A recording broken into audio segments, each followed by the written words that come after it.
What if the brain's final secret isn't silence, but a signal? Doctors call it coincidence. Families call it peace. But I've seen it myself, bursts of brain activity at the moment of death. Patients smelling toast before strokes. Shadows appearing only in hospital mirrors. So here's the question. What is the brain trying to tell us before it shuts down forever?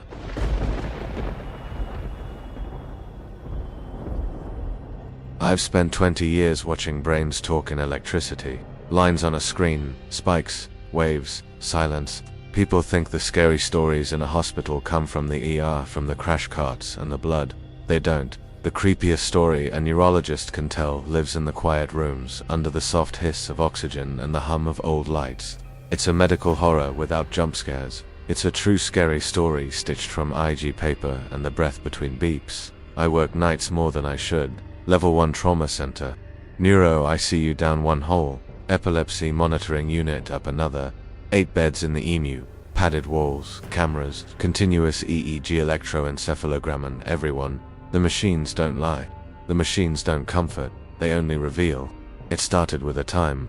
3:12 a.m. An old man was dying. Tumor like a storm cloud deep in his right hemisphere. We'd withdrawn everything but comfort. He'd been quiet for hours. Flat, low amplitude drift. Then his vitals fell, and the EEG woke like a startled deer. A coordinated burst, high frequency, organized. It looked like REM sleep, only the kind you don't wake from. 20 seconds, then nothing. A long line that meant the room got colder. The overnight nurse whispered, "He dreamed before he left." I said nothing. I carried that minute home like a stone. 2 nights later, different floor, a woman with ALS, trached, sedated, monitored mostly to ease seizures if they came. Same time, 3:12. Same surge, no artifact. The tech and I watched it in silence. A flare from a brain already letting go. A final secret fired down a dying wire. I told myself it was coincidence. Night shift logic. Fatigue. I told myself a lot of things. In the EMU we admitted a teenager. Focal seizures, sharp kid. She spoke like she'd read the manual on her own disease. On day 2 she seized at 10:46 a.m. Textbook temporal onset. Lip smacking. Right hand tremor. Vacant stare. 30 seconds of another world. 10 minutes after, she looked past us toward the corner where the mirror hangs. Calm voice, calm eyes. Grandma fell in the kitchen. Her mother laughed from surprise. Then she didn't. Her phone rang 40 minutes later. Different city. Unresponsive. Time of collapse guessed. 10:40 to 10:50. I know what the literature says. I know what peer review says. Perstictal speech is unreliable. Coincidence tastes like meaning when you want it to. Still, I wrote the time in my pocket notebook, 3:12 in the margin for no reason, I'll admit out loud. Smell is a strange doorway in neurology. We see it in seizures, phantasmia, burning rubber, chemicals, sometimes toast. A man walked into triage himself, smiling. "Doc, I smell burning toast and can't make it stop."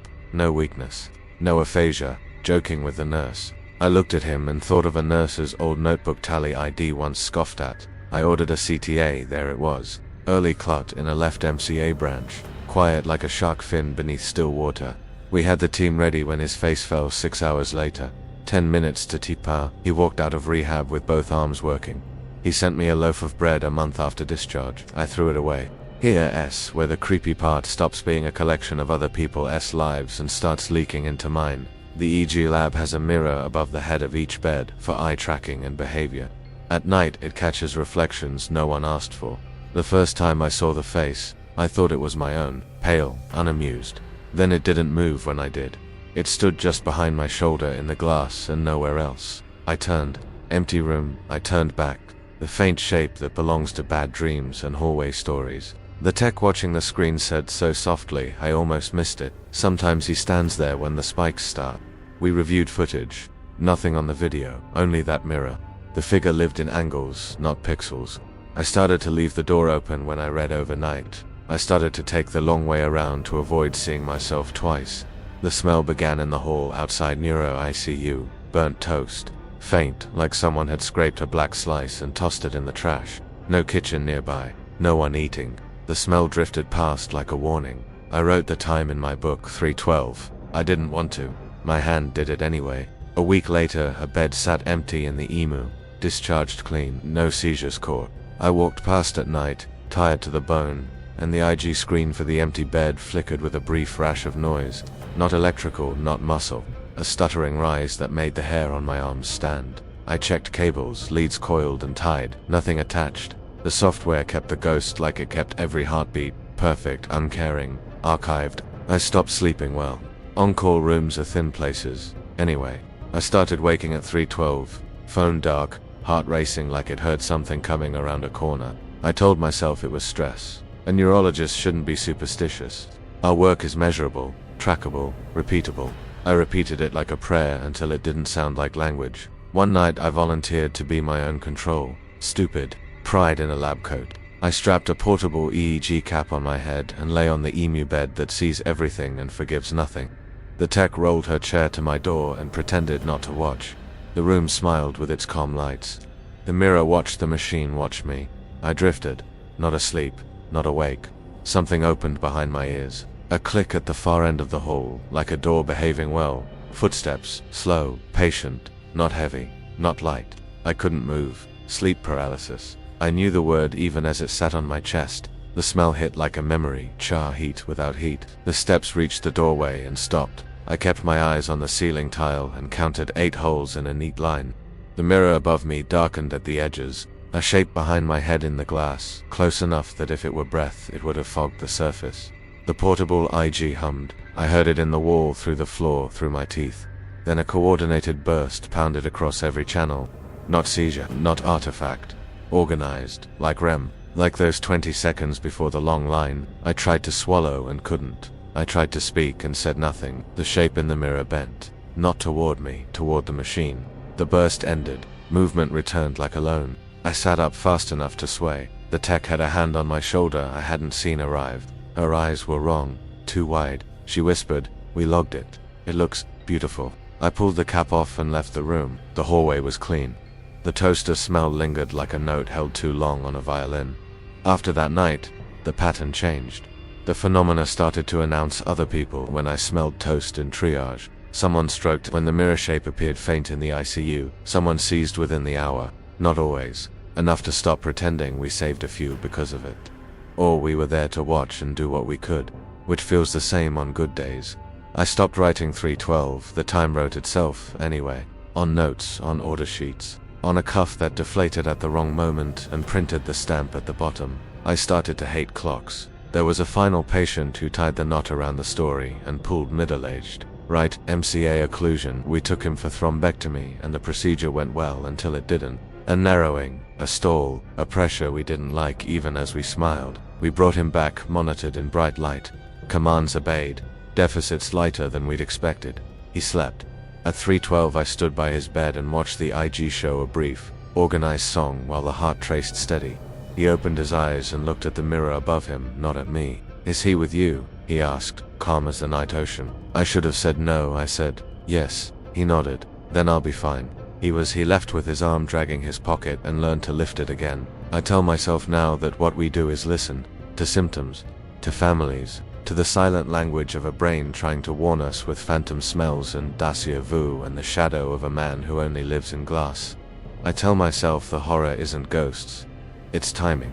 It's that the last human experience might be a memory lit like a city at night, and we can't follow no matter how fast we run.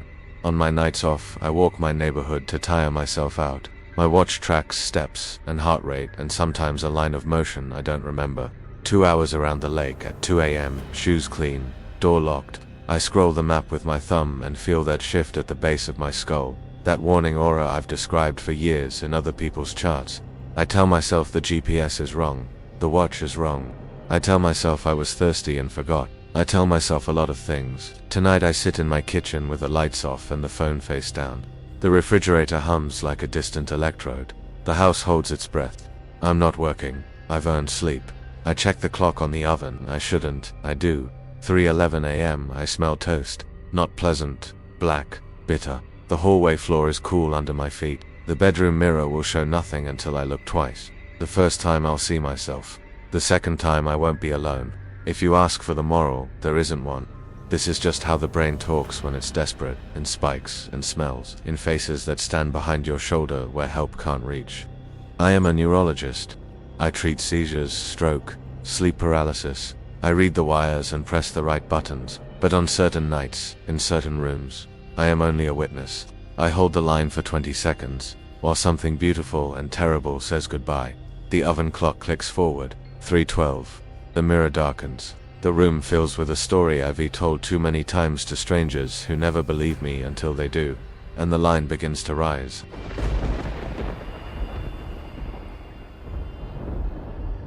I've been a neurologist too long to believe in simple endings. The heart stops, the lungs stop, and we call it, but the brain has its own rules. If you want the creepiest story told by a neurologist, I'll give you mine. And it doesn't end where you think it does. I work nights more than I want to admit. Neuro ICU, epilepsy monitoring unit, IG labs, quiet places, fluorescent lights humming overhead, monitors whispering in green and white.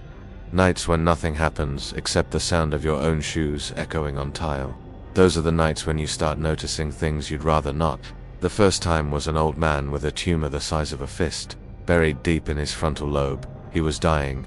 No machines could stop that. We were monitoring him only to make sure his seizures stayed controlled until the end. At 3:12 a.m. his vitals faltered, and I leaned closer to the EEG. The line jumped alive. Not random, not noise, a surge, organized, like a brain suddenly dreaming. 20 seconds, then flat. The nurse whispered, "It looks like he dreamed." I didn't answer because she was right. 2 nights later, a woman with ALS, she hadn't moved in weeks. The same time, 3:12. Her EEG lit up just before the pulse ox tone fell to silence. High frequency bursts, then nothing. I started writing the time down without meaning to. A habit, a warning. In the emu, I saw it again. A girl of 15 with seizures we were trying to map. She had one in the morning, textbook, lip smacking, right arm tremor, vacant stare. 10 minutes after, she sat up and said calmly, "Grandma fell in the kitchen. She's not breathing." Her mother froze. 40 minutes later the phone rang. Another city. Same time. Dead on the kitchen floor. Coincidence? I told myself. But coincidence tastes bitter when it repeats. Smell was the next sign. It came from patients. I smelled burnt toast. I used to laugh it off. Then a man walked into triage smiling, saying, "It won't stop. I smell toast." His scans showed an early clot in his brain, hours before the stroke hit. We were ready when it did. He survived because of a smell no one else could sense. I added it to the notebook. By then, I was carrying more than data. I was carrying shadows. The EEG lab is the worst. The mirrors above the beds are meant for observation, for eye movement, for postictal behavior. At night, those mirrors reflect more than patients. Techs whisper about faces, shapes that don't move when we move. I saw one once, pale still, standing behind me in the reflection. I turned, empty room, turned back, still there. Watching it should have been fatigue. It should have been tricks of light. But the timing was wrong. Every time that reflection appeared, a patient seized within the hour. Once I smelled toast in the empty hallway at 3:12, and by dawn 2 new strokes had rolled through the doors. I told myself I wasn't haunted. I was documenting early signs, predictive cues. That's what science does. But in the quiet, science feels thinner than you want it to. One night one tested myself. I strapped a portable EEG cap on my head, lay on the emu bed, and told the tech to watch. The room was calm, humming. I closed my eyes, not asleep, not awake. A click down the hall. Footsteps, slow, patient. Coming closer, my body froze. Sleep paralysis. I knew the word, but knowing didn't save me. The smell hit next. Blackened bread, bitter smoke without smoke. The mirror above me darkened. A shape leaned close, behind my head.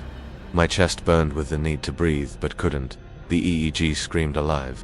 Organized bursts, like the brain dreaming on the edge of death. 20 seconds, then release. I gasped air. The tech touched my shoulder with trembling fingers and whispered, "We logged it. It was beautiful, beautiful." That word kept me awake for nights. After that, I couldn't ignore it. The patterns weren't random. Toast smell before strokes, surges before death, faces in glass before seizures. We started saving patients because of it. Acting sooner, pretending it was science when it was something else. But the worst part, it started happening to me. My watch began logging steps I didn't take.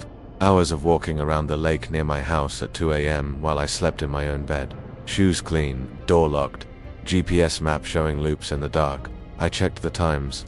Always close to 3:12. I stopped sleeping properly. When I closed my eyes, I felt someone behind me, close enough that if breath were real, the mirror would fog. The smell came to my own kitchen once, at night, with the toaster unplugged. Then came the patient who broke me. Middle-aged man, stroke, thrombectomy went as well as it could. We brought him back to ICU, he slept. At 3:12 he opened his eyes and looked at the mirror above his bed. Not at me, at the glass. He asked, "Is he with you?" Calm, certain. I should have lied. I said, "Yes." He nodded. "Then I'll be fine." He lived, but I wasn't fine anymore.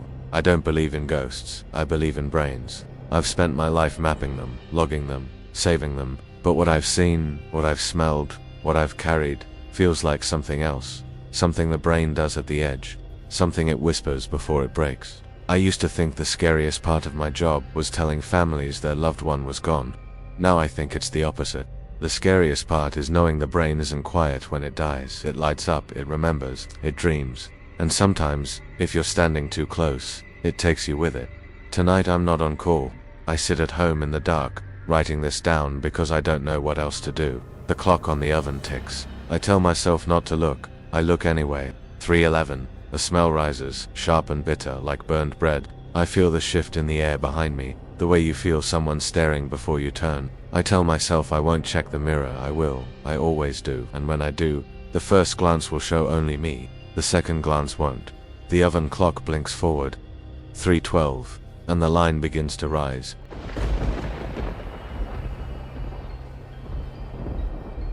I've been in neurology long enough to know the body doesn't go quietly. Hearts stop with alarms, lungs with a rattle, but the brain, it goes differently. Quiet, elegant, and sometimes terrifying. This is the creepiest story I can tell because it isn't from books. It's from nights I can't forget. It started with an EEG trace. A man dying of glioblastoma, comfort care only, hooked to a monitor out of habit. His brainwaves had been flat, nothing but drifting low amplitude. Then, at 3:12 a.m., the screen lit, bursts of high-frequency rhythm, not seizure, not noise, organized, purposeful, like REM sleep. 20 seconds, then silence. Flatline, time of death. The nurse whispered. It looked like he'd dreamed before he left. I couldn't argue. I thought it was a one-off, a glitch. But 2 nights later, a woman with ALS, motionless for weeks, registered the same surge. Same time, 3:12. Again, the flare of electricity right as her body gave out. Not artifact, not mistake. A last storm of signals no one could explain. I wrote it down, quietly, in a notebook I don't show anyone. The pattern spread. A teenage girl in our epilepsy monitoring unit had a seizure. 10 minutes later, she looked past her mother and said, "Grandma fell in the kitchen. She's not breathing." Calm, precise. 40 minutes later, the phone rang. Another city, kitchen floor, dead. The timestamps matched. Coincidence? That's what the textbooks say. But coincidence shouldn't feel this heavy. Smell came next. Patients reported it before their strokes. Burning toast. ID heard though. Thought it was nothing but old doctor folklore. Until one night, a man walked into triage, smiling. Perfectly fine except for that smell. He swore he couldn't shake it. His scans showed a clot forming hours before symptoms. We were ready when the stroke hit. We saved him. He mailed me bread as thanks. I never ate it. That smell followed me into empty holes at night. No toaster, no kitchen, just char and bitterness in the air. Always near 3:12. The IG lab was worse. Mirrors hang above each bed, meant to track eyes and behavior. At night, the mirrors reflected more than patients. Techs muttered about faces that didn't belong. Pale shapes standing behind beds, watching. I saw it, to once behind me in the glass, unmoving even when I turned. When I looked back, it stayed. I stopped glancing at mirrors after that. I tried to dismiss it. Fatigue, shadows, reflection, angles. But every time the shape appeared, a seizure followed. One night I made the mistake of testing myself. Portable EEG cap strapped to my head. I lay down in an empty monitoring bed. The room was still, the lights low. At first, nothing. Then the click of a door down the hall. Slow, steady footsteps, coming closer. My body froze. I knew the word sleep paralysis, but knowing didn't help. The smell came next. Burnt bread, sharp and bitter. The mirror above me darkened at the edges. A shadow leaned close, just behind my head. The EEG sang alive, organized bursts. Sharp, brilliant, too much to be random.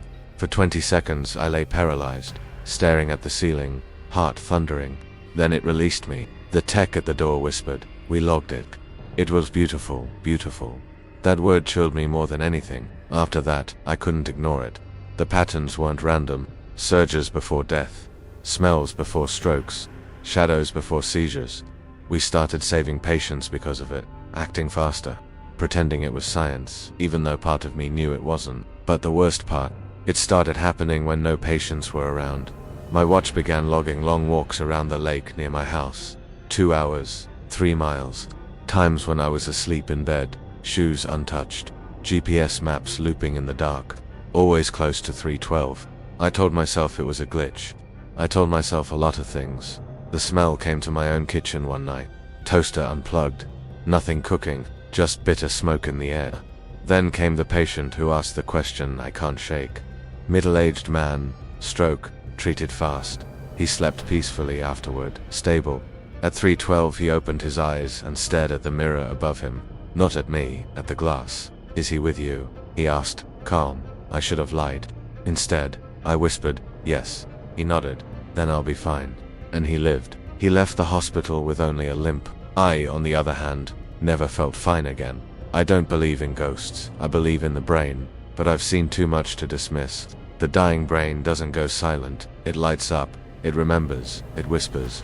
Sometimes it smells like toast. Sometimes it looks like a figure in the glass.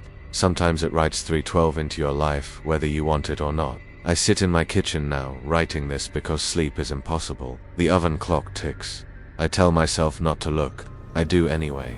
3:11. The smell rises, black and bitter. The hallway feels heavy, like someone's waiting at the far end. I tell myself I won't look in the mirror. I will, I always do. The clock blinks forward, 3:12. The reflection isn't mine anymore, and the line begins to rise.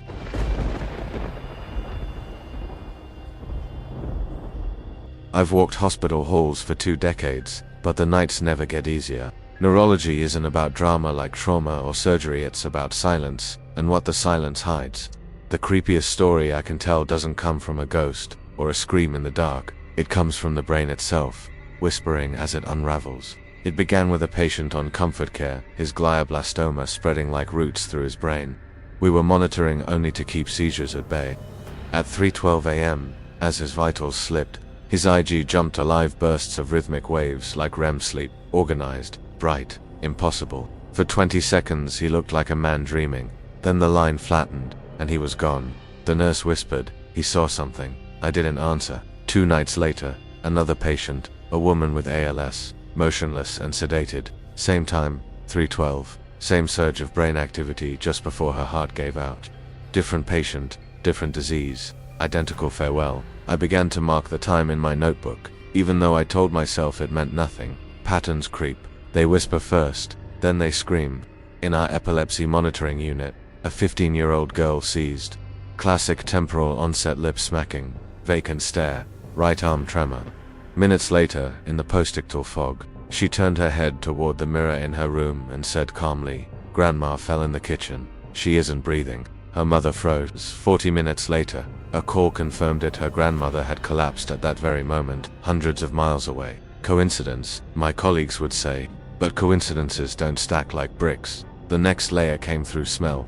Burning toast. Patients reported it before strokes, always before, never after. I dismissed it until a man walked into triage smiling, normal, saying, "Doc, I smell toast, and it won't stop." His scan showed a clot forming hours before symptoms. We treated him the moment his stroke hit. He walked out of rehab. He sent me bread in thanks. I couldn't eat it. The smell started following me, in empty halls. In my office, once at home with the toaster unplugged, always faint. Always bitter, always around 3:12. Then came the mirrors. Every emu bed has one above it, for tracking eyes and behavior. At night, the techs complained of reflections that didn't belong, faces, shapes, standing behind patients, watching. I caught one once. In the glass behind me stood a pale outline. Still unmoving, I turned, no one there. Looked back, still watching. I stopped checking mirrors after that, but the patients noticed too. One man, post-stroke stable, whispered to a nurse while staring into the bathroom mirror, "Who's behind me?" Calm, rational. Not psychotic, just certain. I should have left it alone.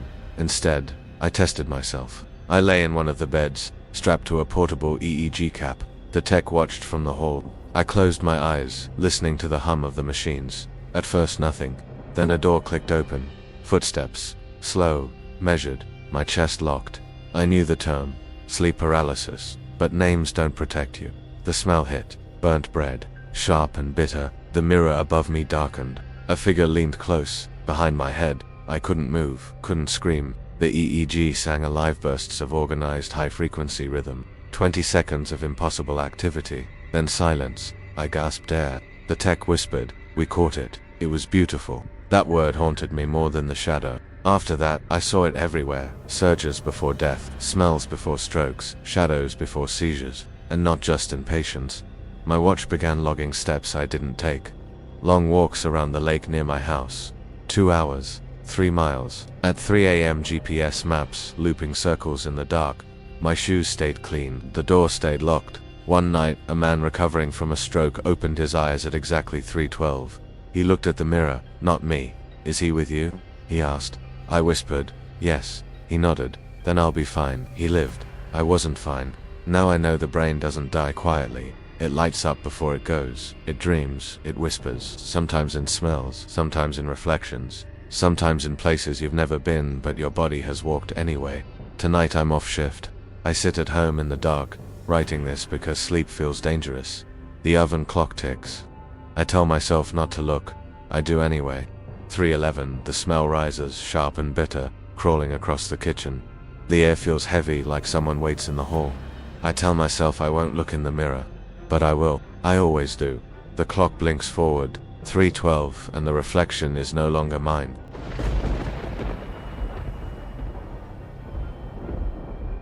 I've told myself for years that nothing in neurology should feel supernatural. We deal in data, electrodes, waveforms, CT scans. But some nights, when the hospital is too quiet and the fluorescent lights hum like insects, I remember why I stopped believing that. This is the creepiest story I can give you, and it still wakes me at 3:12 every night. The first patient was already dying. Glioblastoma inoperable, comfort care only. His EEG had been flat for hours, his body a machine winding down. Then, just as his vitals slipped, the screen came alive. A coordinated burst of activity, sharp, rhythmic, impossibly organized. It looked like dreaming. 20 seconds, then flatline. The nurse whispered, "He saw something." I didn't answer. 2 nights later, it happened again. Different patient, ALS, trached, sedated, same time 3:12 a.m., same burst, same length, the same eerie flare before silence. That's when I started writing the time in my notebook. And then it grew stranger. A girl in our epilepsy monitoring unit sees one morning. Classic focal onset, lip smacking, arm tremor, vacant stare. 10 minutes later, still groggy, she turned to the corner of the room and said, "Grandma fell in the kitchen. She isn't breathing." Her mother tried to laugh, but her phone rang 40 minutes later. Another city. Kitchen floor. Time of death. Within minutes of the seizure. Coincidence, the textbook said, but my notes were filling with timestamps. The smell came next. Burning toast. Patients swore they smelled it before strokes. Always before, never after. I dismissed it until a man walked into triage perfectly fine, smiling, saying, "Doc, the toast won't stop." His scan showed a clot forming before symptoms began. Hours later, when the stroke hit, we were ready. He survived because of a smell no one else could sense. I couldn't laugh at it anymore, but the smell followed me too. Empty ICU corridors. My office. Once, in my own kitchen, with the toaster unplugged. Always faint. Always bitter. Always near 3:12. The mirrors were worse. Every IMU bed has one mounted above it, meant for tracking eyes and subtle movements. But at night, the mirrors reflected things that shouldn't be there. Techs whispered about pale faces, shapes standing behind patients. Watching, I told them, fatigue plays tricks. Then I saw it myself, a figure in the mirror behind me, still unmoving. When I turned, the room was empty. When I looked back, it was still there. I stopped glancing at mirrors, but patients noticed too.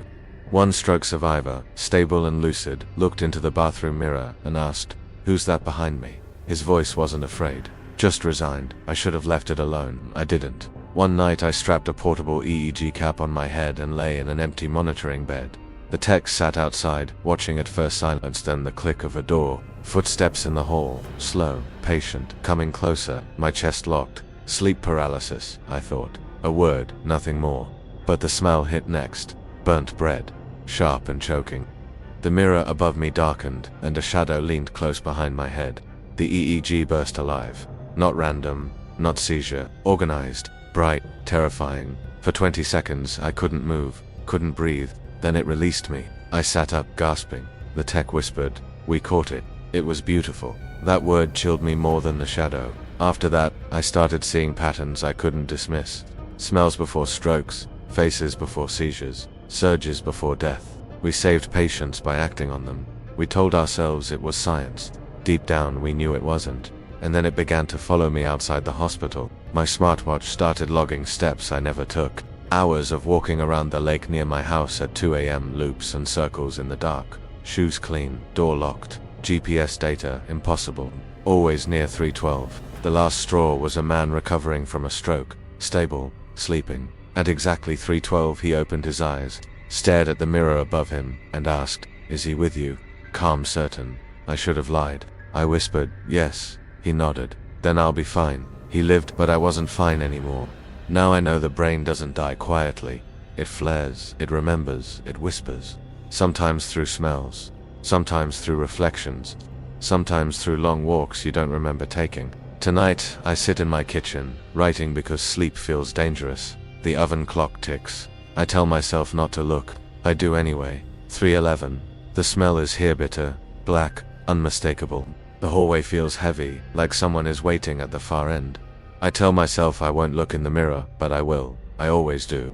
The clock blinks forward. 3:12. And the reflection isn't mine anymore. Sometimes the scariest stories aren't about ghosts at all. They're about the brain itself and the secrets it carries into the dark. If this left you with chills, don't just leave quietly. Hit like and subscribe so you never miss the next story. And share this with someone brave enough to watch till the end, because the brain may whisper before it dies. But here, the stories never stop.